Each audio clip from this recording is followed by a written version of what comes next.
teman-teman, kita ketemu kembali di episode terbaru dari Ngobrol Santai. Kali ini kita ditemani oleh Fiona Wijaya, juga ada Basar, sama ada Rizdo. Apa kabar Fiona? Kabar baik? Baik Bang. Sekarang masih di mana? Sekarang lagi di Melbourne, nunggu pulang ke Indonesia pakai penerbangan repatriasi. Oh gitu. Lu sebenarnya udah selesai kuliah ya? Tinggal nunggu nilai. Jadi officialnya belum, karena masih nunggu satu nilai lagi mata kuliah yang terakhir itu. Tapi udah nggak ada perkuliahan, jadi kita udah atur mau pulang ke Indonesia. Tapi ternyata susah karena penerbangannya terbatas. Akhirnya kita ikut penerbangan repatriasi dari KBRI sama teman-teman. Oh gitu. Jadi udah nggak ada yang perlu ditunggu lagi selain nilai? Iya, tinggal nilai aja. Kalau lu pulang nggak ada wisudaan dong? Sebetulnya ada wisuda, tapi ya udahlah daripada di sini lama-lama. Oh gitu. Mahal cuy, biaya hidup di sini mahal. Oh emang udah apa namanya? Wisudaannya nggak wajib ya? Nggak wajib. Dan nggak kayak di Unpad dulu nggak? Kayak di Unpad dulu maksudnya gimana? Ya heboh ada disalamin rektor, orang tua datang gitu. Disalamin, cuman kan mikir-mikir lagi S1, udah pernah lah, S2 sama-sama aja. Ntar pesen toganya aja, foto sama keluarga. Oh, oke. Berarti rencana pulang kapan? Nah, rencana pulang tanggal 12 Juli. 12 Juli ya? Soalnya kita pulang harus tes PCR tes dulu, itu prosesnya panjang, harus ke dokter dulu, terus nanti PCR tes, nanti ke dokter lagi, minta health certificate, baru bisa pulang. Jadi kita kasih jeda agak panjang, karena takut nanti misalnya PCR-nya delay, atau dokternya nggak bisa dapat appointment, gitu-gitu. Oke. Lu udah berapa tahun di sana? Di Melbourne? Tahun. Kuliahnya di Canberra, ini di Melbourne karena nanti pulangnya dari Melbourne. Terus ada kakak ipar. Oh, jadi sebenarnya kuliahnya di Canberra. Sekarangnya lagi di Melbourne. Oke. Dulu ini lu bayar sendiri S2-nya? Beasiswa kantor? Beasiswa LPDP? Tentu tidak. Tidak sanggup. Oke. Beasiswa kantor atau LPDP? LPDP. Oke. Jadi sebelum lu dapat ini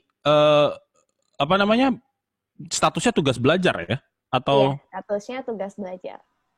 Gaji masih tetap jalan berarti? Gaji dapat full, kalau remunerasinya cuma dapat 80%. Apa gajinya 80%? Lupa, soalnya angkanya segitu-segitu doang kok. Oh gitu ya, lebih gede uang beasiswanya ya malah ya? Iya, lebih gede allowance beasiswa. Oke. Nah, sebenarnya kita nih pengen banyak tanya ke lu soal lu yang sekarang jadi PNS di Kemenkumham.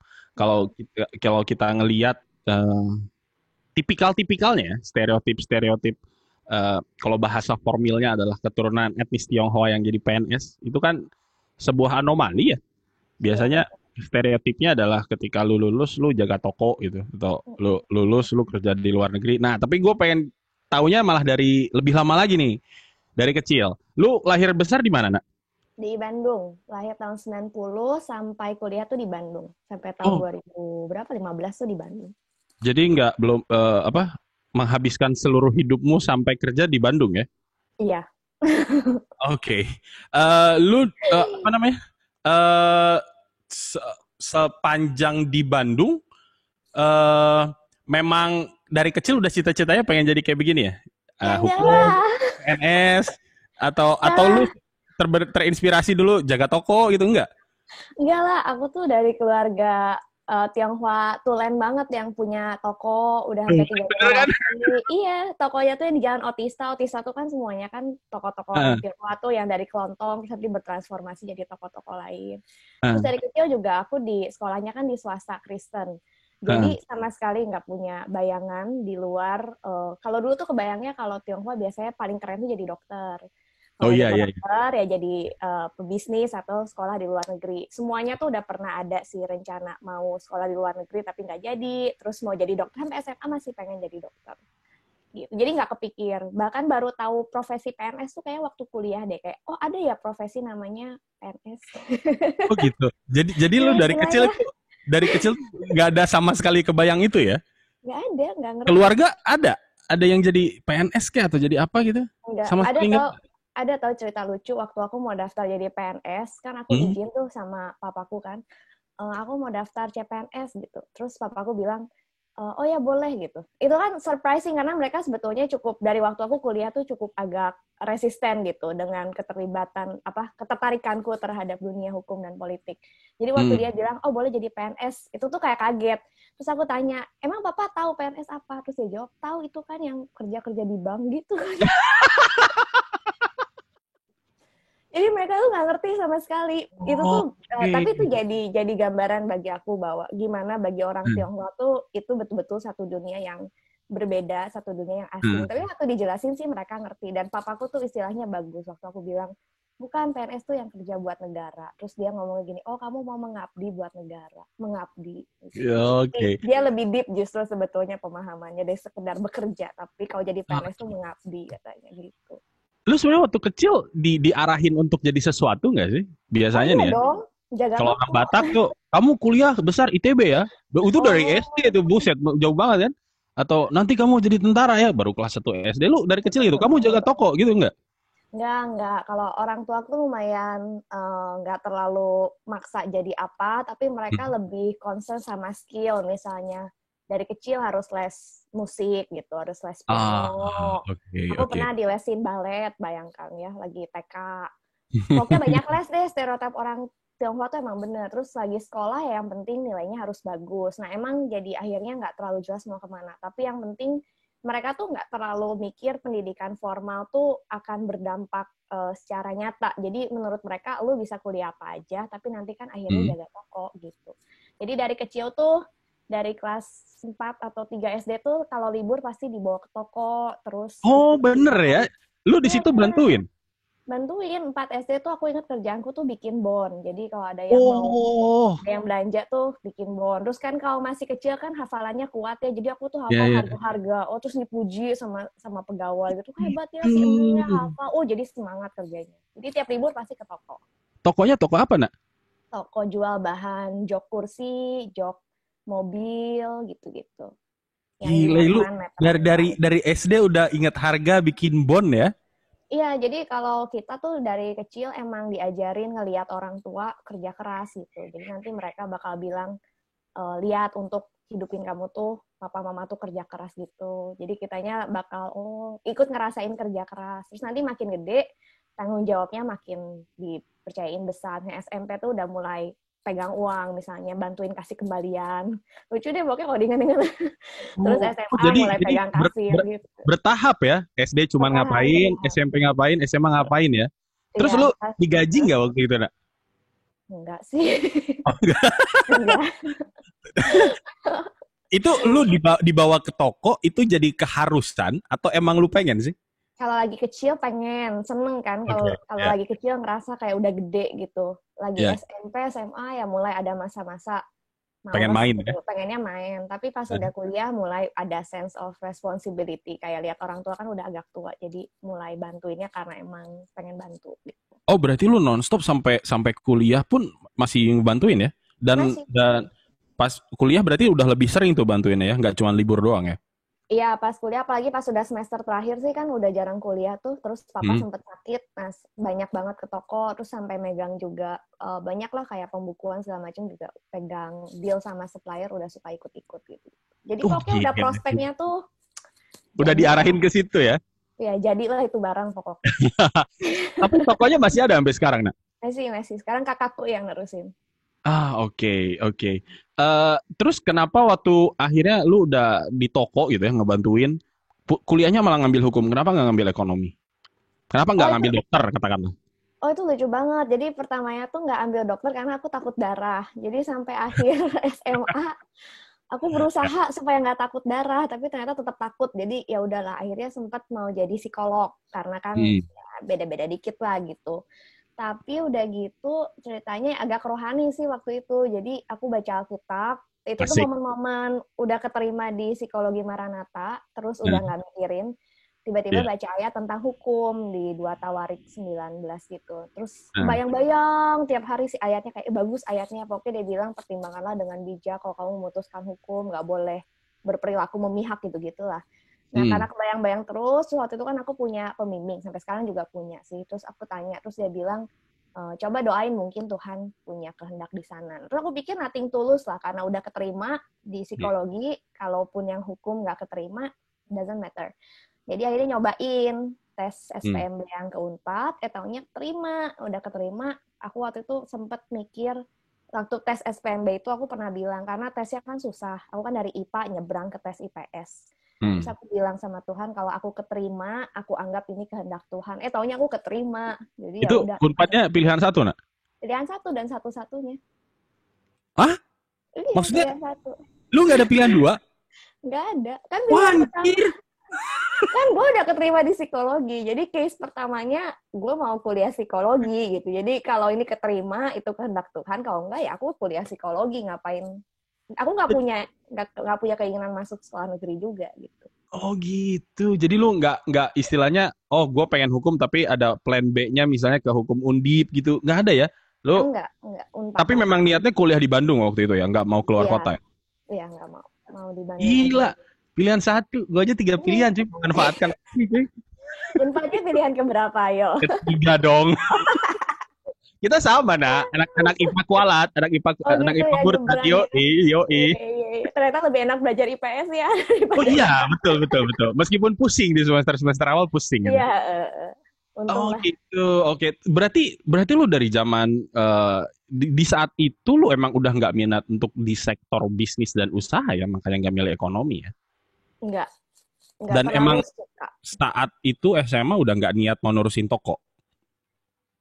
SMA masih kepikir nanti nerusin toko. Jadi ngambil hukum juga waktu itu masih ada mindset, nanti kalau lulus tetap bisa jadi bantu keluarga karena kan bisnis kan butuh hukum. Tapi ternyata di tengah-tengah kuliah aku berkhianat gitu, jadi ke jalan lain.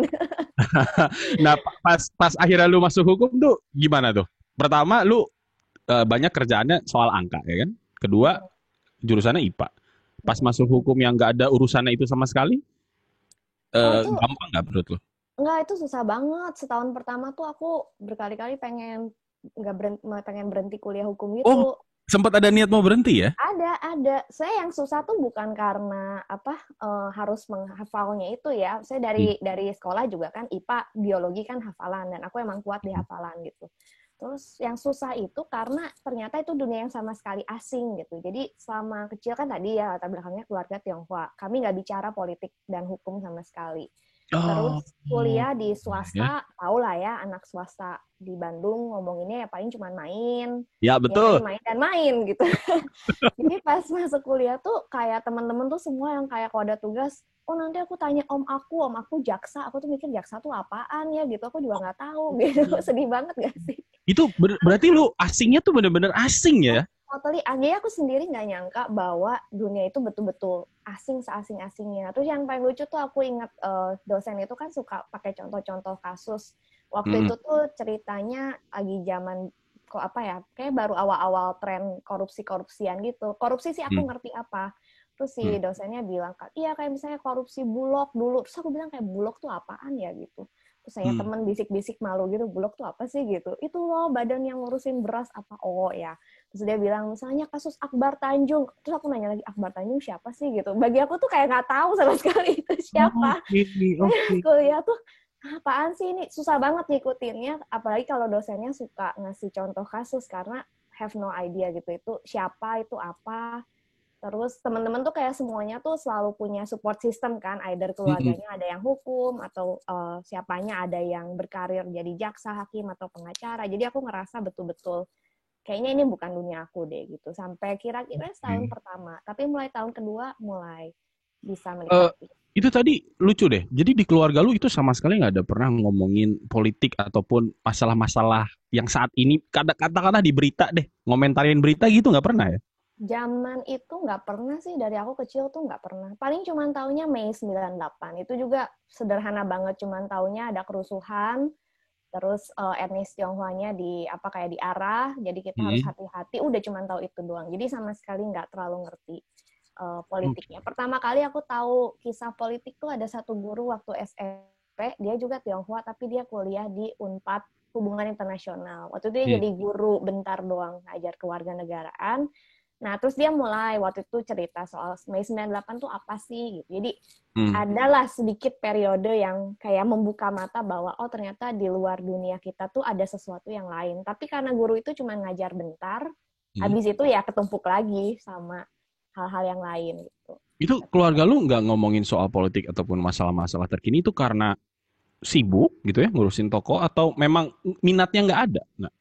Kayaknya ada pengaruh sih dari dulu kan ada kebijakan si Presiden Soeharto yang emang orang Tionghoa di apa ya semacam dikasih coveringnya udah urusin bisnis aja gitu, nggak usah ikutin politik segala macam. Kayaknya ada pengaruh soal itu. Soalnya belakangan papaku tuh apa ya menunjukkan lah bahwa dia tuh takut gitu kalau aku mulai ngomongin hukum, mulai kritik pemerintah gitu. Itu tuh dia tuh kelihatan ngomong kayak kamu hati-hati. Nanti kalau kamu hilang gimana. Jadi aku tahu bahwa orang tua aku tuh sebetulnya punya kesadaran itu. Jadi mereka mungkin menjaga itu. Tapi kemudian aku pikir setelah kebijakan itu, akhirnya jadi memang terbentuk kita berusaha nggak terlalu mau perhatian dengan hal-hal itu. Yang penting bisa survive aja sebagai orang Tionghoa. Bisa hidup enak untuk keluarga, bisa nyekolahin anak. Udah gitu aja gitu. Oke. Nah, lu yang pas setelah mau nyerah itu akhirnya nggak menyerah, itu karena apa? Karena udah mulai banyak teman kah? Atau mulai ketemu asiknya hukum itu gimana? Atau saya karena balik lagi kan, pas mau nyerah tuh selalu ingat, aduh tapi dulu masuk percaya ini kehendak Tuhan, terus masih nyerah, gitu. gitu Jadi ya. saya aspek spiritual itu sampai sekarang, nanti kalau kita ngobrol terus, itu memang sangat sangat berpengaruh sih di hidup aku. Jadi waktu itu karena mikirnya, nggak boleh nyerah gitu. Kan belum tahu rencananya Tuhan apa. Jadi terus ternyata di mulai tahun kedua mulai bisa nikmatin. Jadi mulai kayaknya ngerti gitu. Oke, dan akhirnya pas setelah lu sudah nikmatin, sudah ngerti, disitulah mulai ketertarikan lu kepada hukum politik itu mulai terbuka ya. Dan disitulah udah mulai lebih familiar dengan isu-isu terkini dan lain sebagainya. Kalau gua kan di rumah teman diskusi gua waktu zaman kuliah banyak ya, ada kakak gua, ada nyokap, ada bokap gitu ya. Nah, jadi kadang kalau lagi nggak ketemu teman, gue bisa diskusi di rumah. Nah, kalau lu ketika keluarga lu itu jarang, lu akhirnya temu teman diskusi di mana?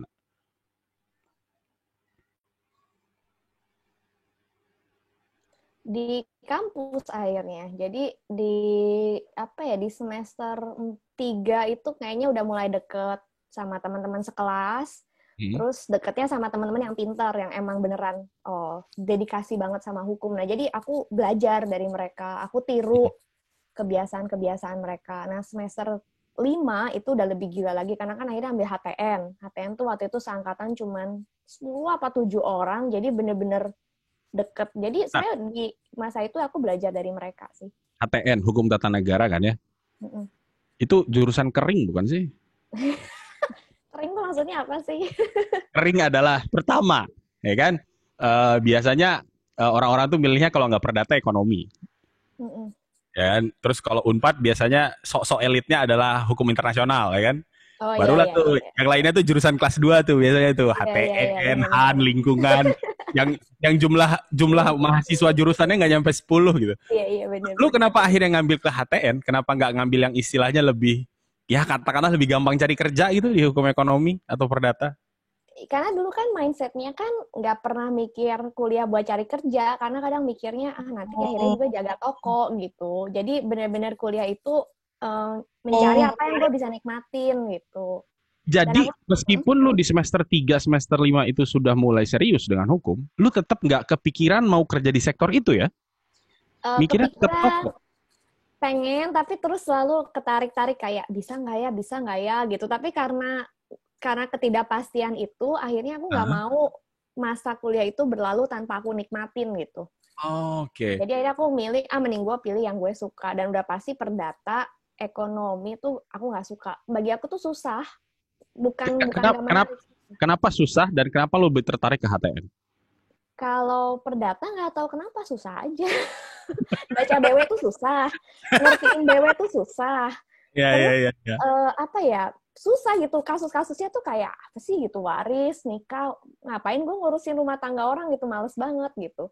Terus kalau bisnis waktu itu semester 2 kayaknya semester 3, semester 4 tuh belum banyak mata kuliah kekhususan ekonomi, jadi nggak terbuka. Sekarang sih aku lumayan tertarik, tapi lagi dulu tuh nggak tertarik. Dulu tertariknya tuh internasional sama pidana. Internasional karena keren. Nah, iya. Saya pidana dulu lebih dekat karena ada sense of justice. Karena kan dulu masuknya kan karena ayatnya bilang tentang menegakkan keadilan gitu. Jadi Ya. pidana seru gitu. Terus dosen-dosennya juga kayaknya tuh asik gitu, challenging. Nah, awalnya tuh nggak kepikir HTN. Tapi lagi mulai semester 3 itu aku mulai kayak kalau nonton berita, terus kalau lihat kayak, oh kondisi negara tuh korup, pemerintah tuh nggak bener, aku tuh suka sedih gitu. Kadang sampai nangis kalau nonton berita, terus kalau Bentar. baca. Lu nangis lihat berita korup gitu? Iya, Wajir. kayak orang gila kan. Oke. Udah gitu nah di situ jadi mulai kepikir sebetulnya passionnya kan pengen menegakkan keadilan. Jadi internasional pelan-pelan mulai luruh lah, karena kayaknya internasional keren tapi nggak berhasil, aku nggak akan berhasil mencapai tujuanku di situ gitu. Keren doang, Jadi Hayu waktu keren itu doang. nggak gitu juga, gue nggak enak nih sama teman-teman diplomatis ya, keren kok kalian. Nah terus waktu itu dilemanya antara pidana atau justru Han, karena waktu itu dosen Han-nya seru gitu kan. HTN tuh waktu itu aku kuliah juga nggak terlalu ngerti apa, jadi nggak tertarik. Tapi ada satu teman cukup deket, pinter gitu, terus dulu suka diskusi soal negara sama dia. Nah terus tiba-tiba pas mau milih jurusan tuh dia ngomong, kalau misalnya kamu pengen mengubah pemerintahan gitu kira-kira, ambilnya yang negara-negaraan gitu. Terus aku bilang ya udah deh ambil Han gitu. Tapi terus dia ngomong lagi, tapi kalau kamu orangnya kayak nggak terlalu bahasa dia tuh bukan nggak smart ya, tapi maksudnya nggak terlalu dinamis gitu, mendingan ambil HTN. Nah, karena aku ngerasa aku tuh nggak secemerlang itu, nggak sedinamis itu, jadi akhirnya aku ambil HTN. Jadi masuk HTN juga nggak dengan base HTN yang kuat, karena nggak terlalu suka awalnya. Jadi lucu Gitu. Petualanganku tuh agak. Akhirnya kayak, setelah masuk gimana tuh? Sama, lagi semester pertama lagi masuk. Semester pertama yang semester 5 itu kan cuma bersepuluh tuh. Terus teman-temanku tuh 7 di antara 10 orang itu udah pernah ikut kompetisi-kompetisi debat. Jadi kalau di kelas tuh shock banget karena cuma sedikit. Terus aku ingat tuh ada satu kelas, begitu dibilang siapa yang mau bertanya, biasa kan kalau di kelas lain kan dikit yang ngacung ya. Oh ini tiba-tiba pada ngacung gitu. Terus nanya tuh sesuatu ajaib gitu ya, aku tuh nggak dengar, tiba-tiba langsung menurut si ini gitu ya, bla. Terus kenapa Bu begini, gue kayak dia baca di mana gitu, padahal itu baru pertemuan pertama. Ternyata mereka tuh anak-anak debat, jadi mereka tuh udah punya tahu banyak teori, mereka udah terbiasa analisis. Terus aku shock lagi waktu itu, terus bertiga sama temen yang lain tuh ya jadi merapat dengan orang yang oke. Kan kalau teman-teman lo yang lain tuh sering debat ya, sering ikutan kompetisi debat. Nah, lu berarti sampai masuk konsentrasi HTN, lu selama 2 tahun kegiatan di kampus emang ngapain? Cuman PMK dong. PMK. Tuh, lihat Bang Rizal sampai ketawa kan. PMK-nya megang bagian kerohanian lagi kan, karena ngurusin doa. Jadi lu nggak ada ikut moot court, nggak ada ikut yang agak semi diskusi hukum gitu, nggak ada ya? Moot court tuh nggak ikut karena nggak pernah dibolehin orang tua, karena pulangnya pasti malam kan. Gitu. Oh gitu. Debat waktu itu masih belum belum seterbuka sekarang, jadi kayak sudah eksklusif milik beberapa kelompok tertentu yang memang punya akses ke kompetisi-kompetisi. Jadi itu tidak terbuka lah. Aku mainnya sama anak-anak PMK dulu. Oh, rohani sekali ya. Oke. Oh baik. Terus akhirnya setelah di HTN lu menyadari lu agak sedikit ketinggalan tuh dari mereka ya. Akhirnya lu catch up-nya gimana? Berusaha deketin mereka, diskusi lebih sering gitu ya? Iya, dan Niru sampai nanya teman-teman belajarnya gimana, terus mereka ngomong, oh baca buku. Ya udah, aku tuh dulu nggak terlalu suka baca buku, bukan nggak suka ya, nggak bisa baca buku literatur tuh nggak masuk dan males. Nah gara-gara di HTN itu aku sadar, wah nggak bisa nih, nggak catch up. Jadi akhirnya maksain belajar baca buku rutin. Terus aku ingat waktu itu ada satu mata kuliah ya, Bu Miranda tuh namanya Kapita Selekta. Kapita Selekta. Tiap Kapita Selekta HTN. Tiap minggu itu kerjanya debat. Itu tuh Oh aku ingat gitu. paginya tuh kuliah hukum lingkungan, tiap kuliah hukum lingkungan aku selalu sakit perut, sakit perutnya tuh mah gitu loh, kayak Heeh. stres. Terus aduh nggak pengen Stres, kuliah. Iya, stres sampai takut pernah. kapita selekta gitu. Oh, takut banget karena setiap minggu itu ada satu topik. Jadi di minggu pertama tuh nentuin berapa topik, 10 topik kalau nggak salah. Dan itu tuh teman-teman yang jago debat itu udah langsung, ini Bu, itu Bu, ini wah keren banget gitu kata gue. Terus udah kayak gitu, tiap minggu selalu di set untuk debat. Jadi kita dibentuk tim, terus debat. Jadi tiap minggu bikin paper, tiap minggu harus bisa presentation. Dan waktu itu aku masih jenis mahasiswa yang kayak di kelas tuh diem, nggak berani nanya, nggak berani ngomong. Nah, gara-gara kelas kapsel itu, akhirnya, Terbuka lah semua ya. Tiba-tiba jadi ya, suka ngomong ya. oh beneran pengen nangis tiap minggu tuh. Nah, tapi terus Bu Miranda tuh ngomong satu tips bagus banget, karena aku tuh termasuk yang di kelas tuh AE gitu kan. Jadi Mm. lucu ya, kadang kita tuh nggak menemukan potensi kita sampai kita dipaksa gitu mengeluarkan itu. Nah, terus Bu Miranda tuh ngomong gini, buat anak-anak yang nggak terbiasa debat, nggak apa-apa, tahap pertama tuh kamu pilih nih teman-teman kamu yang jago, kamu tiru aja gaya mereka gitu. Nanti lama-lama kamu akan nemu gaya kamu sendiri. Nah, karena aku benar-benar have no idea gimana caranya debat, ada satu temanku itu yang teman diskusi aku yang nyuruh aku masuk HTN itu, dia tuh bagus banget kalau debat. Aku tiru 100% cara dia, dari gaya dia ngomong, gaya dia narik napas, gaya dia ngebidas Lu sampai lawan. sedetail itu ngopinya? Iya, karena benar-benar have no idea. Ya malu ya malu aja gitu. Tapi ternyata lama-lama tuh jadi ke-trigger kan. Oh, ternyata aku bisa. Sampai aku ingat di pertemuan terakhir, waktu itu kuliahnya tuh di Gedung Indonesia Menggugat tuh. Bu Miranda kan Iya, iya, iya. hafal Iya. ya kalau bikin kelas Yoi. gitu. Jadi suasananya keren gitu. Terus topiknya tuh tentang apa ya? Kalau nggak salah constitutional complaint gitu, question atau apalah gitu di MK. Terus waktu itu nggak tahu kenapa tuh, mungkin karena gedungnya oke, nggak Ya, sih, ya, mungkin ya. karena udah banyak latihan, bisa tuh presentasi gitu. Terus aku ingat di pertemuan terakhir itu dipuji gitu sama Bu Mir sama Bu Lani waktu itu, kayak wah ternyata kamu tuh bisa loh gitu, kamu tuh bagus, kamu kelihatan gitu, kamu ternyata punya kemampuan itu. Oh jadi di situ kan seneng ya, dari situ jadi Oke. pede gitu. Oh, ternyata gue bisa ya ngomong gitu. Dari PD akhirnya keterusan ya. Keterusan. Terus apa namanya? Lu nggak pernah menyesal tuh masuk HTN, karena kemarin pas kita lagi ngobrol sama si Bunga, dia sempat masuk HI ya kan. Terus habis itu dia merasa HI itu bukan hukum kan. Habis itu dia pindah PK. Kalau lu enggak ya? Akhirnya Enggak. konsisten di situ terus ya. Konsisten sampai lulus, tapi sekarang waktu udah mulai kerja, mulai punya ketertarikan lain. Selain HTN. Oke. Lu lulus, nih selalu pertanyaan rutinnya gue nih. Lulus tepat waktu nggak, Nak? Enggak dong, gue kuliah 6,5 tahun. Oh, oke. Kita nggak terlalu malu, Basar. Sampai orang tua gue udah dikirimin surat itu loh. Surat Anak cinta, Anda. surat cinta. Iya, betul. Pemutusan hubungan studi ya kan, dapat nyokap gue dapat. Terus Jadi yang akhirnya lucu, kita ada teman lah ya. Ya, yes. terus yang lucunya ya, Oke. orang tua aku tuh nggak aku udah kuliah berapa lama. Jadi dia nanya, emang lu udah Oh, kuliah berapa lama ya gitu. Udah mau 7 tahun gitu. lu waktu itu lama kenapa, Nak? 6,5 tahun. Skripsi. Jadi waktu itu skripsiku tuh mulainya tepat waktu di semester berapa tuh, 7 ya. Semester 7 tuh udah nggak ada kuliah, atau 1-2 kuliah lah. Terus skripsi. Nah, skripsinya tuh tentang itu loh, peraturan bersama menteri yang pembangunan rumah ibadah itu.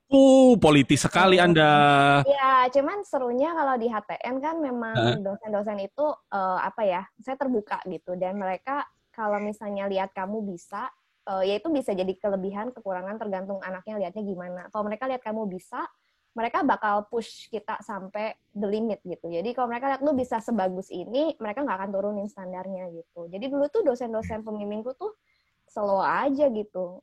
Maksudnya udah lama pun ya terus di-push aja, kayak coba lihat lagi teori ini, coba wawancara profesor ini, coba ketemu ini gitu, sampai 2,5 tahun. Jadi lamanya di pembuatan skripsi, tapi nggak ganti-ganti judul ya. Kalau gue dulu permasalahan gue ganti judul Kesian. sampai 3 tahun.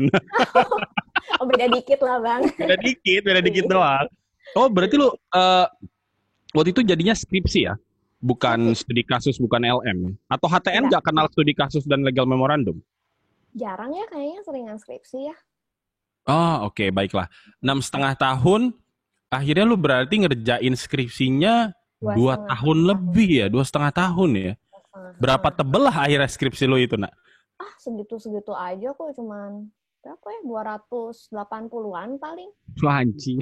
Oh, panjang ya itu. Kayak teman-teman gue ada yang 500 soalnya, jadi kayak panjang. Gimana? gua aja waktu itu 150 berapa udah merasa anjir ini tebal banget anjir. Gua Tapi pinter banget. temenku yang skripsinya, ya itulah, aku tuh dipertemukan dengan orang-orang yang mungkin sebetulnya emang bener-bener jenius gitu ya. Jadi Oke. akhirnya tuh jadi standarnya tuh jadi tinggi banget, dan aku jadi merasa aku tuh nggak ada. Oh, dan pembimbing lu nggak keberatan segitu lama ya? Enggak, bahkan waktu udah 2 tahun kan aku nulis kata pengantar kan, terus aku bilang kayak terima kasih sudah membimbing selama 2 tahun ini, terus baru si ibunya ngomong, oh udah 2 tahun ya, jadi ternyata dia nggak skripsi gue udah 2 tahun. Jadi lu kalau kayak gitu bimbingannya nggak seminggu sekali ya? Bisa jarang-jarang malah. Jarang ya, sampai pokoknya sampai milestone-nya achieve baru bimbingan. Oh Achieve gitu. bimbingan. Lu itu pembimbingnya siapa sih, Nak?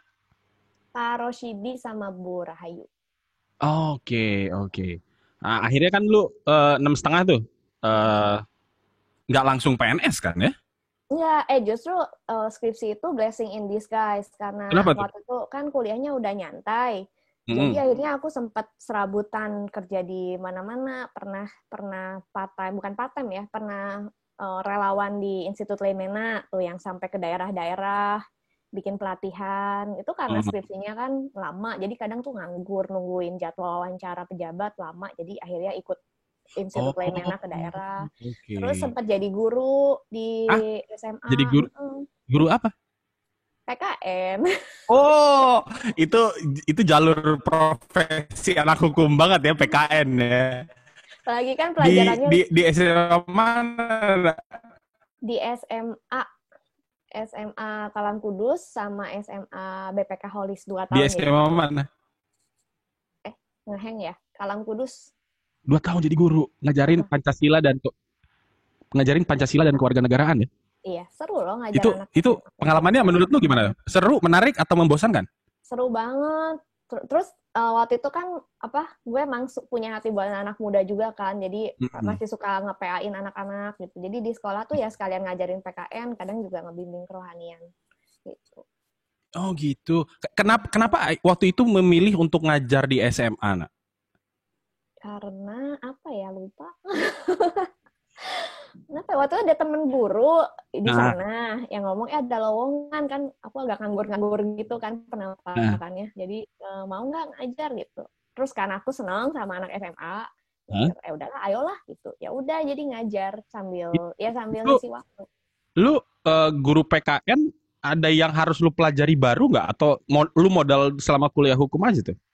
Modal selama kuliah hukum, soalnya mata kuliah mata pelajarannya tuh semuanya topik HTN, sistem pemerintahan, hak asasi manusia, terus Pancasila, itu kan kayak bahan-bahan kita gitu. Oke, jadi lu setelah pas lagi belum lulus udah sempat ngajar ya? Pas udah lulus masih ngajar juga? Masih ngajar setahun, karena waktu itu Papa baru sakit, jadi saya waktu itu udah cukup teguh hati pengen ke Jakarta gitu. Pengen berkarir di bidang yang berpengaruh ke kebijakan lah, antara di NGO atau pilihan lainnya waktu itu jadi dosen sih di Bandung kalau nggak bisa ke Jakarta.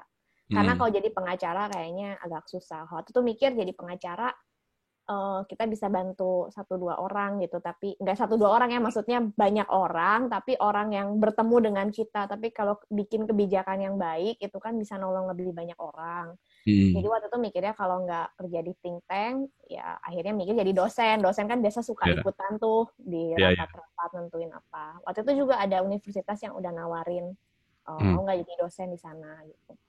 Cuman waktu itu PNS belum masuk justru, karena aku mikir PNS terlalu teknis gitu. Tapi ternyata di akhir-akhir waktu pembukaan malah jadi kepikir selama ini udah pernah nyoba. Oh, pertanyaan berikutnya ya. Itu tuh. Lu mikir PNS terlalu teknis gitu ya. Tapi akhirnya apa sih yang membuat keputusan lu di tahun berapa ya nyoba PNS-nya? 2015. Ya, akhirnya coba deh gitu. Mau nyoba tuh kenapa? Karena waktu itu mikirnya aku udah pernah ngerasain bekerja di luar sistem gitu. Kerja kan udah sempet di IL, udah sempet jadi guru gitu. Kadang suka ikut acara-acaranya dosen kalau lagi ada proyek gitu kan. Terus aku mikir ternyata orang baik di luar sistem tuh banyak ya, dan ide mereka tuh luar biasa gitu, bagus-bagus, baik-baik. Tapi setiap kali itu mau masuk ke sistem tuh kayak mental, karena kadang nggak ada orang baik yang nangkep bolanya di dalam gitu. Jadi gue pikir, selama ini udah nyoba di luar, cobain di dalam gitu. Apalagi kan orang bilang, di dalam susah, kamu pasti ke bawah. Wah, semakin terbakar ya. Mana-mana sini coba gitu. Asik. Jadi gampang.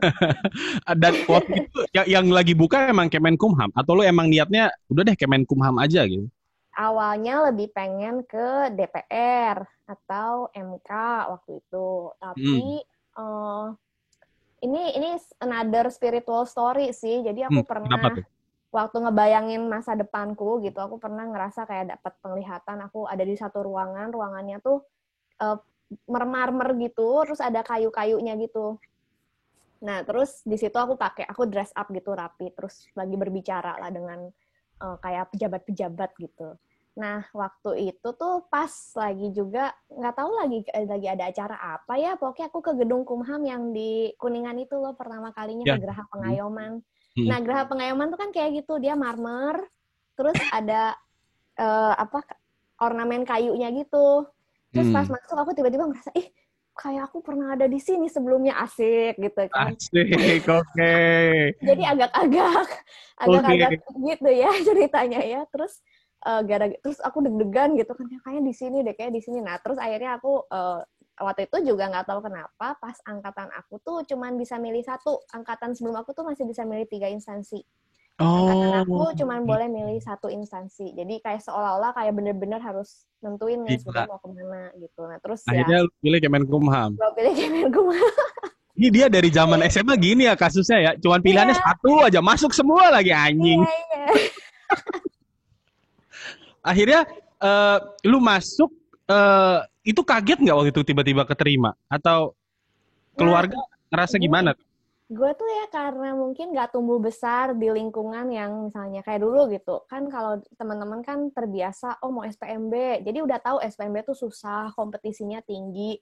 Nah, kayak sama kan CPNS juga gitu. Nah, karena aku tuh tumbuh di lingkungan yang asing dengan semua itu, aku tuh nggak punya bayangan kompetisinya seberat apa. Jadi cuman taunya, saya mau ikut tes, ya saya belajar sebaik-baiknya, ya saya tes gitu.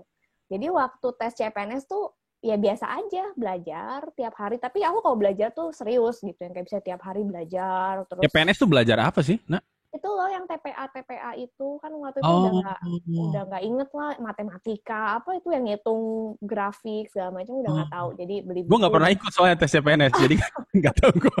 Kan ada yang sampai berkali-kali ya, dan aku baru tahu setelah aku masuk. Iya, jadi tes terus keterima, waktu itu kan langsung keterima ya, karena saya itu juga aneh sih, tahun itu tesnya cuma 1 tahap TPA aja.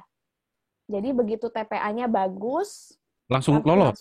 Ya, kalau sekarang ada TPA, ada interview, tes komputer bukan?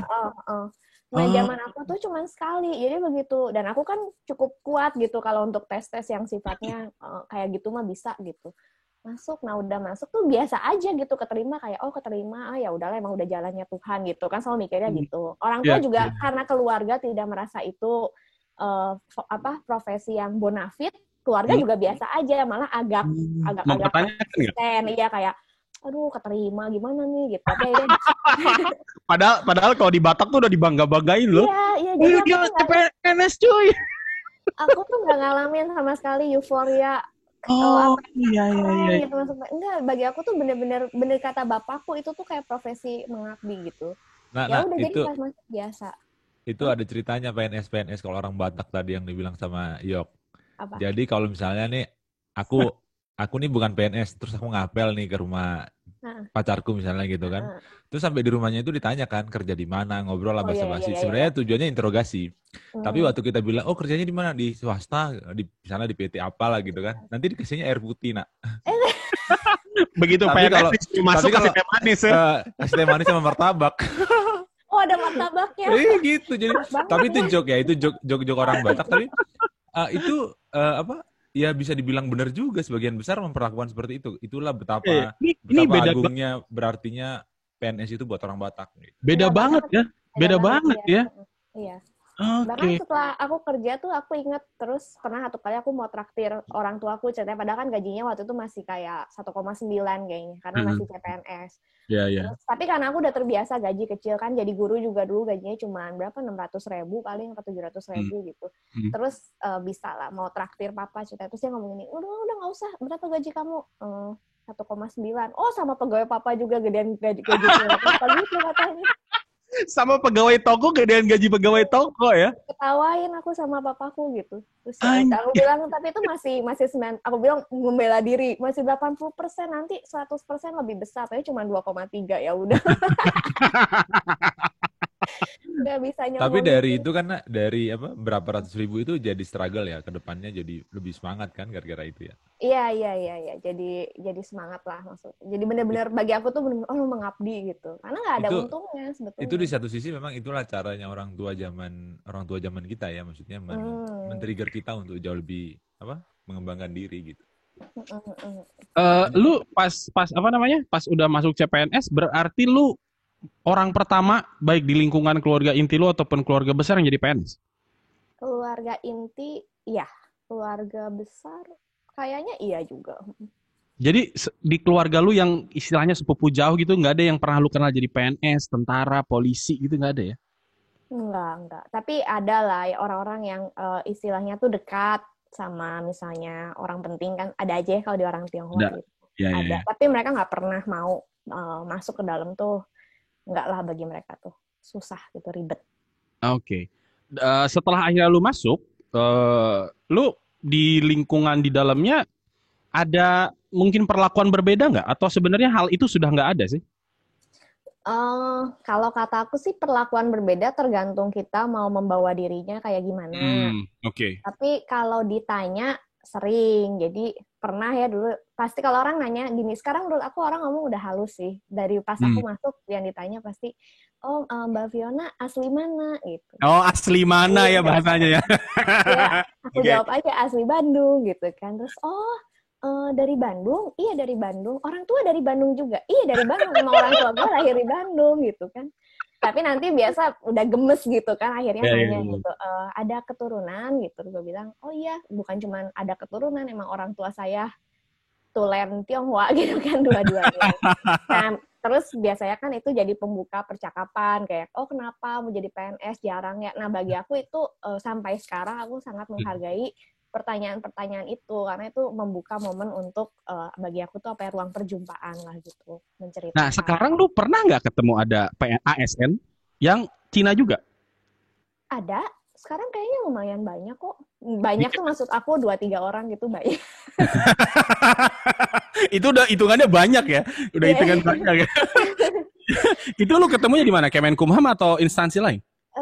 Di Kumham kayaknya adalah 2-3 orang, tapi pernah 1-2 kali nanya, ternyata kebanyakan tuh teman-teman Batak ya, Batak ternyata orang tuanya satu Tionghoa, tapi terus perawakannya tuh Tionghoa banget gitu.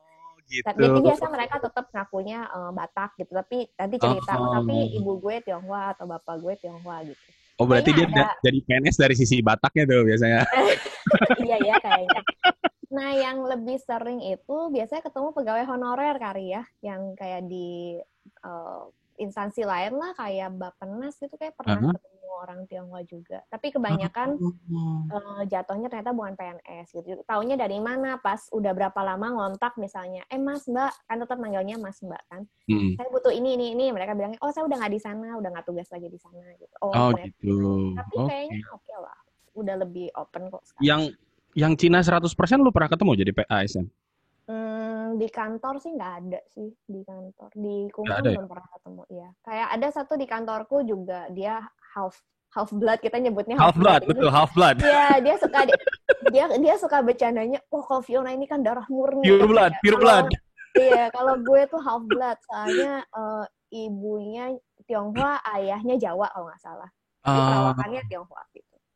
Oke, berarti lu udah pertama di keluarga besar, yang pure blood di Kemenkumham lu doang lagi ya? Di BPHN, di Kumham BPHN. Oh, bentar. Lu jadi masuk itu nggak langsung BPHN ya? Oh, Atau zaman gue harus pilih unit eselon satunya. Aku pilih BPHN. oh boleh milih atau Boleh. setelah milih ditentuin lagi sama kantor? Enggak, kita yang milih formasi terus milih unit. Jadi aku sengaja Oh, pilih BPHN. oke. Kenapa BPHN? Nah, kan kering juga itu. Lu milihnya yang kering-kering dari dulu ya? ATN, BPHN.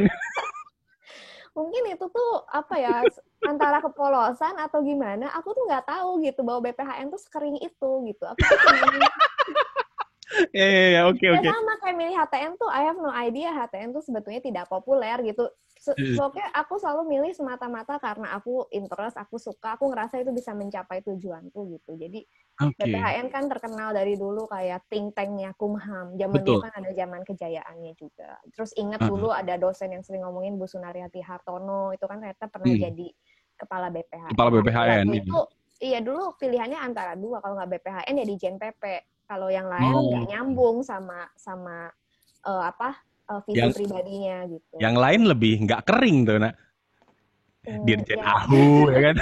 Ya, tapi kerjaannya nggak seru gitu loh. Nah, ini untungnya kenapa si Iyok nggak jadi PNS, Nak? Dia carinya yang baca-baca terus kan, kacau, Nak. Iya.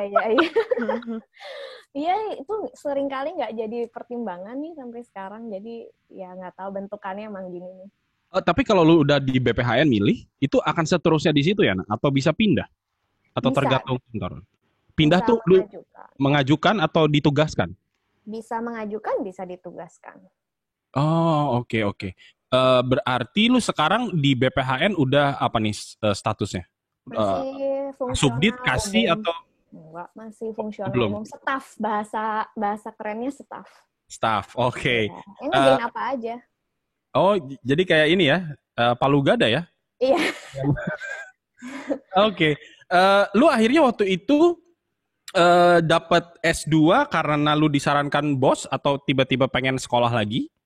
Atau dari dulu emang pengen sekolah lagi, tapi belum tahu mau ngejar apa kan, masih nggak tahu. Jadi setelah kerja di BPHN agak lama tuh mulai ngerti gitu, kayaknya pengen ngejar. Waktu itu kan lagi tren reformasi regulasi itu, terus mikir gue mau S2 ini nih gitu, lagi hits juga dan aku suka gitu.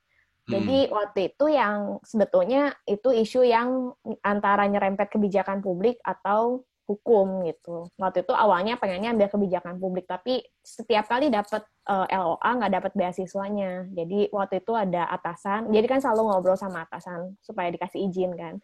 Yeah. Atasan ngomong, udahlah kayaknya jalan kamu tuh ke hukum. Atasanku orang hukum gitu. Jangan keluar dari jalur katanya. Ya udah, jadi kali berikutnya aku coba ambil hukum yang di Canberra itu, terus ternyata beasiswanya juga LPDP dapat gitu.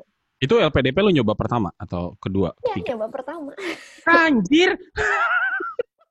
Tapi beasiswa aku gagal berapa kali loh. Aku gagal chevening, aku gagal AAS. Ini baru LPDP. Soalnya kan banyak yang coba LPDP berkali-kali gagal kan? Iya sih. Banyak. Jadi dia masuk FH Unpad nyoba pilihan cuma satu lolos, ya kan? Nyoba PNS pilihan cuma satu lolos. LPDP nyoba sekali lolos. Iya, puji Tuhan lah. Gila. Dan ini coba gua tebak, berarti kisah percintaan lu juga nggak serumit Basar ya? Enggak. Kenapa kok jadi aku? Ini membandingkan. Kenapa nggak membandingkan ke Bang Risto, kan Bang Risto juga rumit percintaannya. Itu lebih complicated lagi tuh kayaknya tuh. Kalau dia susah untuk dibahas itu ya. Iya, nggak tega, tapi aku hormat sama Bang Risto. Dia banyak ngajarin banyak hal deh sama aku pokoknya, soalnya nggak berani aku pas akhirnya lu keterima di Canberra, akhirnya mungkin keluarga lu ngelihat, ASN potensinya gede nih, atau tetap aja biasa-biasa aja gitu, Nak?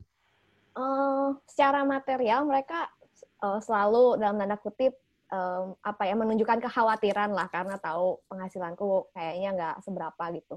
Tapi dari awal tuh mereka juga cukup nggak terlalu bangga lah dengan karirku ya, tapi mereka kadang mikir ya udahlah ini anak susah gitu, keras kepala, jadi biarkan aja.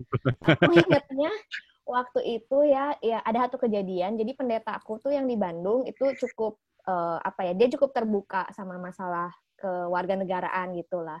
Waktu aku jadi PNS dia seneng banget, dia Tionghoa juga. Nah terus waktu itu setelah aku kerja kayak 2-3 bulan, ada satu kejadian tiba-tiba dia ngomong sama orang tuaku sama Popo tuh nenekku. Popo tuh kan kayak sangat dihormati ya. Kalau di Tionghoa tuh orang paling tua tuh orang paling dihormati.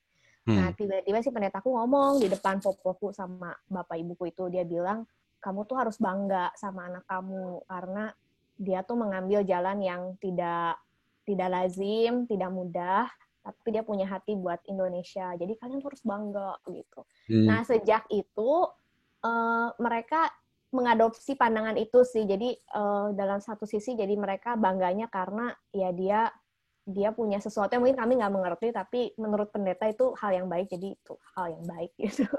Oke, jadi sudah mulai sedikit berubah lah ya? Berubah sih. Mereka sih sekarang dukung lah, jadi PNS dukung. Oke, tapi dari segi finansial tetap lebih banyak penghasilan toko ya daripada jadi PNS.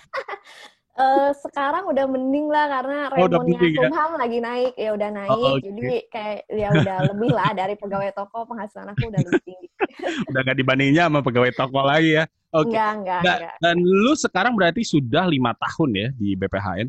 Iya, 5 tahun. Lu masih happy aja atau udah agak gatel pengen pindah gitu? Enggak sih, happy, seneng di BPHN. Oke. Berarti emang udah niatnya lu ya di sini ya? Oh, emang iya seru tau di BPHN tuh banyak yang bisa dikembangin. Serunya gimana, Nak? Dari sisi kerjaannya aku suka. Lagi pertama masuk kan penelitian, bikin seminar, terus sering banget ketemu ahli hukum, ketemu profesor, jadi kayak sekolah lagi, kayak belajar lagi. Terus kalau sekarang nih kayak aku kan udah berapa tahun nih, jadi kadang suka diutus gitu, misalnya ada rapat tentang mau bikin undang-undang ini gitu, aku kadang udah boleh pergi sendiri, jadi aku ngerasa udah mulai masuk ke apa yang aku inginkan gitu, aku bisa duduk dengan orang-orang penting, kadang mungkin nggak bisa ngomong, tapi makin ngelihat kayak, oh gini ya cara bikin kebijakan, pantas jelek gitu, atau misalnya kadang ada yang inget gitu, terus nanti dibilang, Mbak Fiona nanti kalau ada ini kita undang lagi ya. Nah, jadi mulai excitednya karena setiap tahun kayaknya ada progres sih, apa yang dikerjakannya sesuai dengan apa yang aku inginkan gitu. Oke, baiklah. Star, Rizdo. Kenapa? Ada yang mau lu korek lagi nggak? Mungkin ada pertanyaan yang kelewat gitu dari gua. Kalau aku sih sebenarnya karena udah kenal Fiona lama, jadi aku sebenarnya ada satu yang aku pengen tanya tadi. Tapi ini mungkin cukup sensitif, tapi aku cuma butuh pandangan Fiona untuk hal kejadian 98. Nah, 98 itu kan cukup kita buatku pribadi, meskipun aku bukan Tionghoa dan aku tidak mengalami penganiayaan dan yang lain-lain itu, buatku sendiri itu cukup memilukan buatku sebagai orang Indonesia ya. Nah, menurutmu 98 itu apa sih, Nak, gitu loh? Apa itu patut kalau menurutku perlu nggak sih harusnya pemerintah minta maaf secara resmi kepada orang-orang yang jadi korban gitu? Karena itu aku baca dari beberapa kasusnya itu tidak ada maksudku tidak ada statement pemerintah yang mengatakan minta maaf atau apa gitu, karena itu kan butuh untuk menyembuhkan luka terutama teman-teman yang jadi korban. Dan teman-teman Tionghoa ini kan, kalau kita bilang misalnya ini bukan cuma terhadap Tionghoa, terhadap suku yang lain juga di negara kita ini diskriminasi masih ada gitu loh. Nah, ini kan jadi seperti kayak beberapa kasus setelah 98 itu ada juga. Nah, itu kan seperti kayak jadi melanggengkan bahwa posisinya nih sah-sah aja orang didiskriminasi, kira-kira gitu kan. Nah, harusnya negara bikin apa sih untuk itu supaya hal seperti itu tidak terjadi lagi, karena itu cukup pedih ya buat kita semua dan itu prestasi yang buruk buat bangsa ini. Ya. Kalau ngomongin 98 untuk orang Tionghoa sendiri itu traumatis sekali, dan itu terlihat ya, maksudnya kapanpun ada kemungkinan huru-hara, kalau kita ada di lingkungan Tionghoa tuh kita akan ngerasain banget takutnya mereka seperti apa. Jadi nggak selalu harus huru-hara yang misalnya terkait langsung dengan Tionghoa gitu ya. Kayak pas kasus Ahok itu udah pasti semua orang Tionghoa takut karena merasa kami diidentifikasikan dengan dia. Jadi kalau dia kena apa-apa kami pasti kena. Tapi kayak huru-hara cuma misalnya soal pemilu gitu. Orang Tionghoa tuh takut banget waktu itu. Takut juga ya? Takut. Pokoknya setiap ada huru-hara, mereka tahu dengan mudahnya kita bisa jadi sasaran. Entah karena apa gitu. Bagi mereka, kalau istilah bapakku dulu waktu aku kecil, Aku inget dia cuma bilang orang sini nggak suka sama kita gitu. Nah, Oke. Jadi itu udah pasti dan nggak bisa disalahkan sih ketika kemudian itu jadi kesulitan tersendiri bagi teman-teman Tionghoa untuk bisa melebur gitu ya, atau mereka embrace Indonesia itu secara tulus, karena mereka akan selalu ingat bahwa bisa jadi di depan mereka nerima kita, tapi nanti kalau ada apa-apa kita selalu akan disalahkan gitu. Iya. Jadi iya sih ya butuh apa ya, bagi aku aksi simbolik, tindakan simbolik dari negara untuk minta maaf itu penting. Tapi mungkin karena aku juga udah banyak juga melihat dari sisi pemerintah gitu ya, sisi orang lain, harus dihitung juga pertaruhannya apa gitu. Jadi apakah dengan tindakan simbolik yang secepatnya yang dilakukan negara itu akan mengobati luka atau justru akan menimbulkan satu kegaduhan yang baru gitu, yang mungkin malah jadi backlash gitu. Jadi di sini juga kan aku sempat belajar tentang kayak organizing reform gitu kan. Ya salah satu yang harus dipertimbangkan teman-teman yang aktivis gitu, yang berusaha memperjuangkan isu, tapi harus diperjuangkan gitu. Dan mungkin itu jadi melelahkan karena sangat panjang. Yang harus dipertimbangkan itu apakah dengan mendesak itu dengan cepat itu mencapai hasil yang kita inginkan, atau itu akan berbalik malah jadi bumerang ya. Ya, jadi bumerang. Itu bagi aku hal yang sangat rumit bicara soal diskriminasi itu. Karena itu aku percaya satu itu perjuangan jangka panjang. Dua itu harus sampai masuk ke grassroots. Jadi yang di atas diusahakan, yang di bawah tetap jalan. Nanti kita lihat yang mana nih yang akan ketemu di tengah gitu. Mudah-mudahan sih satu titik kita bertemu mendapatkan solusi itu. Tapi aku pribadi udah dengan sangat realistis mengerti bahwa ini perjuangan jangka panjang, perjuangan jangka panjang. Iya, kok bertempur sama siapa gitu ya, soal diskriminasi ya. Ini perjuangan jangka panjang. Entahlah, temanku di sini ada yang bercanda gini. Nanti udah cucu kita meninggal, baru tuh kita lihat Indonesia berubah soal rasisme. Aku baru main ketemu temanku di Sydney. Tapi terus waktu itu seketika aku kebayang aja, terus aku jawab dia kayak gini, iya sih bisa jadi waktu cucu kita meninggal, baru itu berubah, tapi kan harus ada yang mulai. Yang mungkin kita cuman kebagian mulainya gitu ya, nggak tahu kita menuai apa enggak, tapi kalaupun nggak menuai nggak apa-apa, yang penting diusahakan, karena itu butuh waktu panjang. Iya, harus diusahakan ya, Nak. Dan aku cukup gatel juga, misalnya gini, kayak belakangan ini kan ada isu PKI, komunis dan yang lain-lain lah. Nah itu terus tuh digiring ke Tionghoa Indonesia, kan nggak ada hubungannya orang Tionghoa Indonesia dengan Tiongkok tuh nggak ada hubungannya gitu. Nah jadi Cina di Indonesia gitu loh. Cina di Indonesia kapitalis banget, ngapain ke komunis ya? Jadi kurang pintar makanya. Iya, makanya jadi aku pikir, aduh ini kok semua jadi diseret-seret ke sana gitu kan. Artinya ini mungkin ya jadi ini juga ya, jadi concern kita ke depan, gimana kita dalam pergaulan sehari-hari, seperti Fiona bilang di grassroots kita juga bergaul dengan banyak orang, dengan semua suku, semua agama kan, jadi supaya semua egaliter ya, Nak. Iya, PR terberatnya sebetulnya kalau bagi aku gitu ya, ketika adalah mendorong teman-teman Tionghoa untuk membuktikan bahwa kami tidak seperti yang distereotipkan. Karena kalau itu bisa terjadi, aku pikir itu udah satu langkah yang lumayan lah gitu, karena jadi kayak PR-nya tuh udah tapi itu bakal susah banget karena tadi ada trauma masa lalu. Jadi kan apa yang aku lakukan ini kadang tanpa sadar mengobati stereotip itu gitu, dan ada beberapa temen Tionghoa yang mungkin reluctant sebetulnya pengen masuk, pengen lebih melebur, tapi takut dengan aku mencoba seperti ini, mereka lihat oh ternyata si Fiona aja bisa ya, padahal dia perempuan, padahal badan dia kecil gitu, tapi beneran orang tua aku dulu suka bercanda gitu, kamu jangan berani-berani, kamu tuh kalau mau diculik ya, Nak. Iya, kata mereka, aku tuh gampang diculik, tinggal dimasukin ke karung, katanya saya kecil, kata ibuku gitu. Tapi ternyata enggak, aku hidup sampai sekarang. Jadi mudah-mudahan itu tuh mengencourage teman-teman untuk bisa kok gitu. Ayo kita terus usahakan. Jadi sama juga nanti pengalamanku karena istriku juga kan Tionghoa ya. Oh iya. Jadi dia kadang-kadang kan aku suka bercanda-bercanda sama dia. Jadi dia tuh bilang gini, gua muka doang nih, mata doang yang sipit. Kalau hati gue Indonesia banget, dia bilang gitu. Nah, jadi tapi dari cara dia ngomong tuh aku sebenarnya pengen aku ngelihat gini bahwa gue nih Indonesia loh, gue bukan Cina, gue lahir di negara ini, gue pengen mengabdi di negara ini dan hidup di negara ini. Jadi tolonglah anggap gue Indonesia, jangan Cina, dibilang gitu. Nah, jadi ini kan satu di sisi lain ini kegetiran ya, maksudku. Kok jadi sampai ada perasaan seperti itu gitu. Nah, ini yang harus sama-sama kita upayakan supaya jangan lagi terjadi gitu ya. Betul, iya. Itu aja sih kalau aku, Nak. Thank you, Nak. Thank you, Bang Basar. Riz tuh. Ya gitu, nggak apa-apa. Ya gitu nggak apa-apa gimana? Kadang-kadang memang harus gitu kan, mau gimana kan? Kadang-kadang ada ungkapannya gitu, aku terlalu judika untuk dia yang Teresa Teng gitu kan, jadi ya. Gue matiin nih Zoom-nya nih. Aku cuma pengen tahu ini sebenarnya diskusi sama Ona sering bahas banget ya. Kalau sama Ona sering banyak bahas soal salah satu tema diskusi di WA sama Ona itu paling sering soal perbaikan regulasi di Indonesia ya, reformasi regulasi di Indonesia. Gitu. Waduh, saya merasa diuji. Aku nggak mau panjang lebar soal itu, tapi Ona boleh share dikit, Deng, kira-kira kan ngambil kuliah di sana juga, terus juga ngelihat juga kan bagaimana kalau di Australia atau negara-negara yang basisnya bukan civil common law kayak gimana, terus reformasi hukumnya sana gimana. Kalau Ona ngelihat gitu ya, secara umum deh, ini nggak usah terlalu detail gitu. Regulasi di Indonesia itu kayak gimana sih sehingga perlu banget kita mendengungkan berkali-kali perbaikan di Indonesia. Itu yang pertama. Nah, itu dulu deh.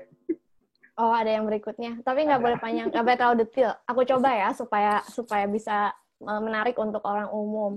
Jadi hal pertama yang aku belajar di sini, ternyata cara masyarakat memandang hukum dan regulasi itu tuh tidak sama di setiap tempat gitu. Nah, sialnya negara-negara yang seperti kita nih yang sebetulnya mengenal konsep hukum, sistem hukum seperti sekarang karena penjajahan, itu tuh lebih besar struggle-nya untuk bisa masyarakatnya mengikuti apa sistem yang dibangun gitu. Nah, kita ini kan sistemnya kan dibawa sama Belanda, sistem tertulisnya itu dari Belanda. Terus sekarang juga makin kita reformasi, kita kayak nyomot banyak banget kan dari Amerika, dari mana segala macam model hukumnya.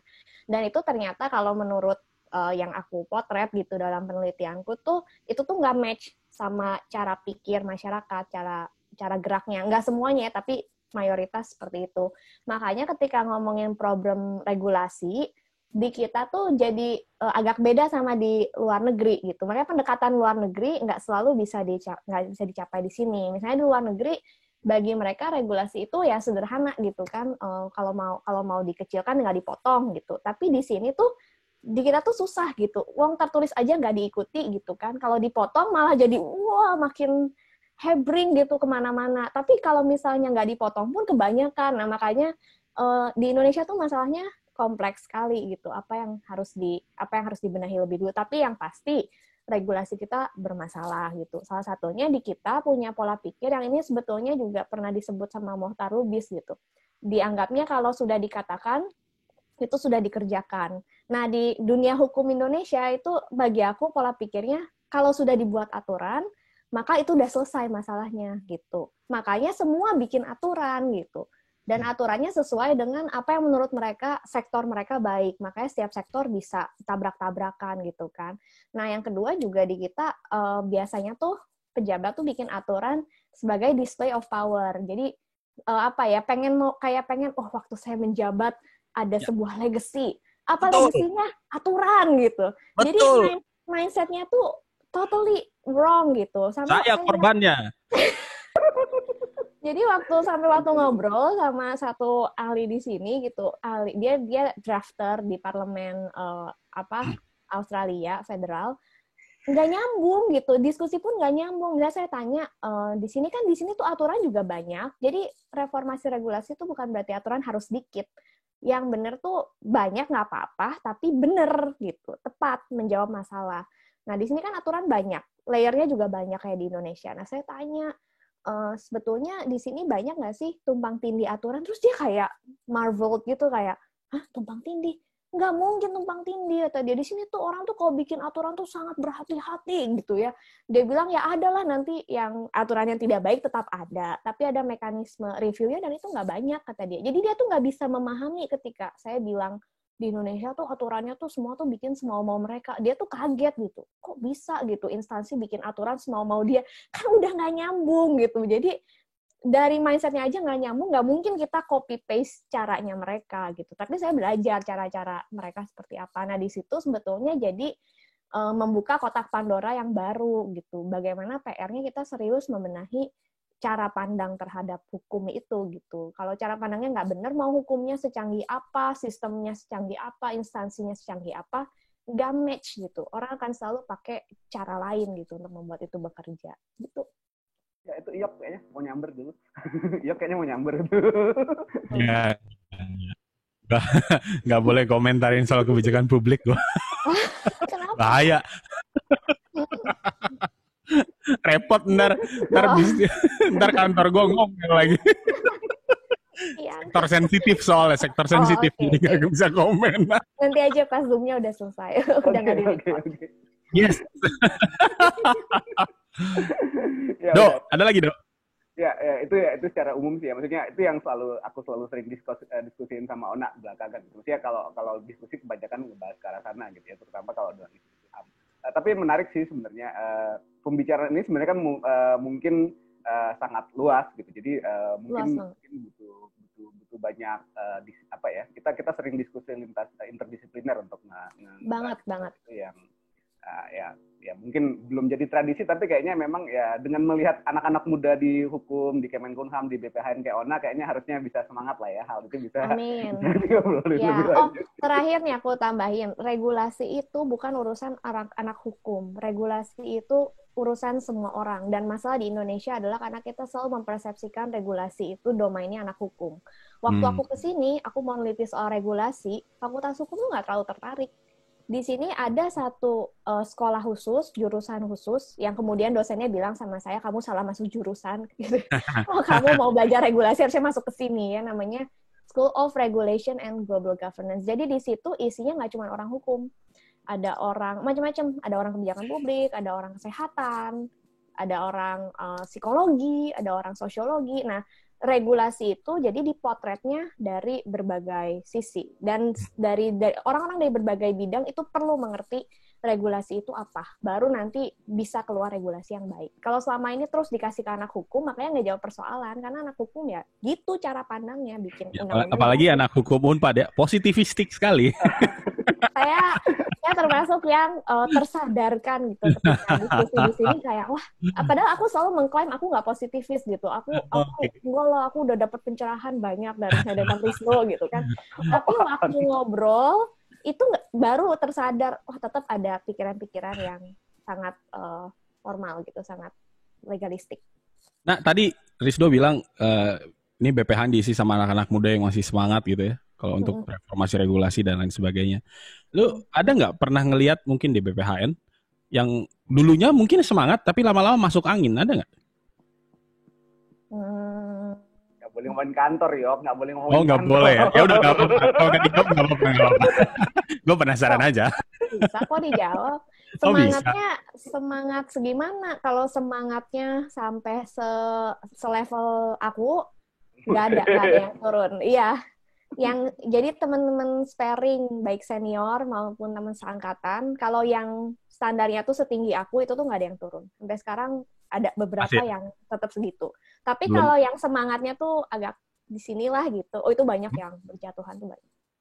Itu biasanya karena apa tuh? Karena udah lelah, nggak bisa berubah-berubah, atau karena mungkin, aduh ini gue udah capek mikir, kompensasi gue cuma segini, akhirnya ya udahlah gue kerjanya gini aja gitu. Kemungkinan sih yang kedua ya, comfort zone. Jadi kan lama-lama kan kerjanya kan sebenarnya ada kerja rutin ya, kalau sebagai staff misalnya nyiapin rapat, ikut rapat. Terus kan salah satu yang kurang baik di kementerian kan kita mindsetnya kadang project. Jadi misalnya penelitian tentang misalnya tentang hukum tidak tertulis, itu project setahun, rapatnya 10 kali, nanti ada laporan. Nah jadi kadang udah based on selesai, KPI aja ya. Exactly. Jadi udah selesai, udah. Nah jadi ya ada beberapa orang jadi ke bawah itu kan, oh yang penting semuanya jalan, laporan akhirnya jadi selesai. Tapi kan ada orang-orang yang pengen lebih dari itu, misalnya kayak beberapa temanku tuh ada yang pulang kantor diskusi sampai malam, ngomongin isu lain yang lagi rame, tapi luar biasa. ASN tuh ya? ASN ada. Enggak. Memang banyak yang kayak gitu. Masalahnya kadang yang begitu udah mah jumlahnya dikit, nanti setelah berapa tahun masuk angin, itu yang gue sayangkan sebenarnya. Ya. Ada yang satu kemungkinan masuk angin, kedua iklim kantornya kemudian tidak mengizinkan mereka untuk mendapatkan reward gitu, sehingga akhirnya bitter gitu ya, akhirnya udahlah ngapain gitu. Tapi kalau di BPHN mungkin karena instansinya satu kecil, terus kedua karena kering tadi, jadi apa ya? Saya jadi cukup kondusif karena buat orang-orang idealis seperti nggak ada sikut-sikutan ya? Nggak terlalu sikut-sikutan. Dan di BPHN tuh masih mungkin orang dari staff tidak punya latar belakang misalnya, anaknya siapa, ponakannya siapa, terus dipromosi jadi pejabat eselon 4, eselon 3, itu masih mungkin kalau di BPHN. Nah, teman-temanku itu emang kebanyakan ya karena kinerjanya baik, mereka juga promosinya bagus gitu. Jadi ya they got rewarded lah dengan idealisme mereka. Gue doain Fiona nanti segera dipromosiin yuk.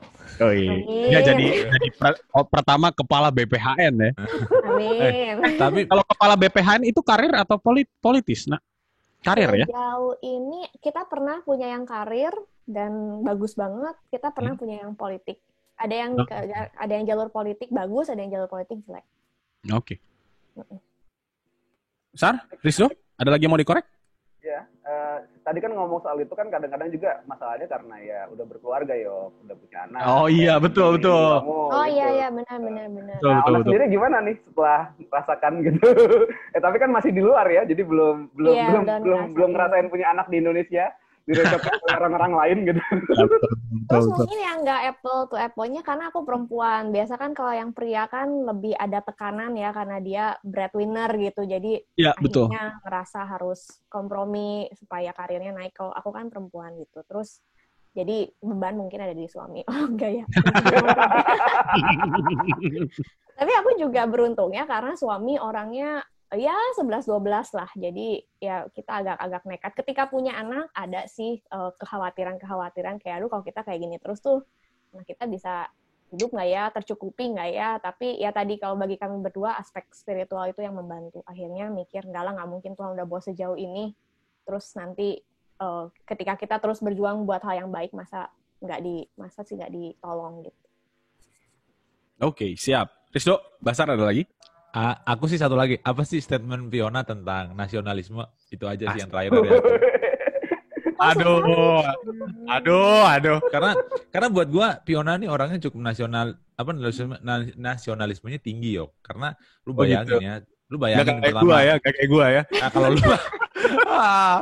kalau lu kapitalis sejati. Lu bayangin dia tuh yang sederhana aja kita lihat ya. Dia Tionghoa tapi dia mau jadi ASN itu tuh nggak semua orang punya value yang seperti itu. Kayak kita aja nih kita yang Batak begini, lu nggak mau kan jadi PNS, gua aja nggak mau. Itu sih Nak.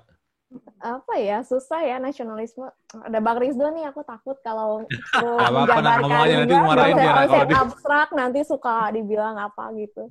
Bagi aku sih sederhana sih kalau nasionalisme itu kan berarti kita cinta sama tanah air gitu dan rasa cinta itu sebenarnya akan terwujud dari tindakan gitu.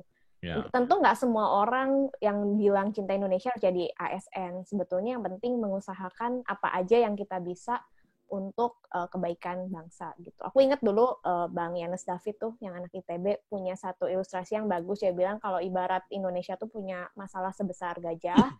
Ya kita semua makanin kecil-kecil gitu. Tapi kalau semua makanin kecil-kecil, insya Allah gitu kan si gajahnya akan ngecil gitu. Jadi nggak bisa diukur dari misalnya kalau kayak aku kan ekstrim ya, dalam tanda kutip meninggalkan kemapanan hidup Tionghoa jadi PNS. Nggak harus dramatis gitu sih menurut aku. Apapun yang kita lakukan sejauh itu bisa bagus membangun bangsa di bidang masing-masing itu nasionalisme. Oke, sip. Mantap. Thank you. Lagi, Rizdo, Basar, habis? Siap. Sip. Oke, thank you Fiona udah meluangkan waktunya meskipun lagi ngurus keberangkatan pulang ke Indonesia. Semoga lancar ya nanti bulan Juli pulangnya dan tetap sehat, tetap aman. Semoga nggak ada kenapa-kenapa. Buat teman-teman yang lain, terima kasih juga udah pantengin Vokal. Kita ketemu lagi di episode terbaru dari Ngobrol Santai di minggu-minggu berikutnya. Terima kasih.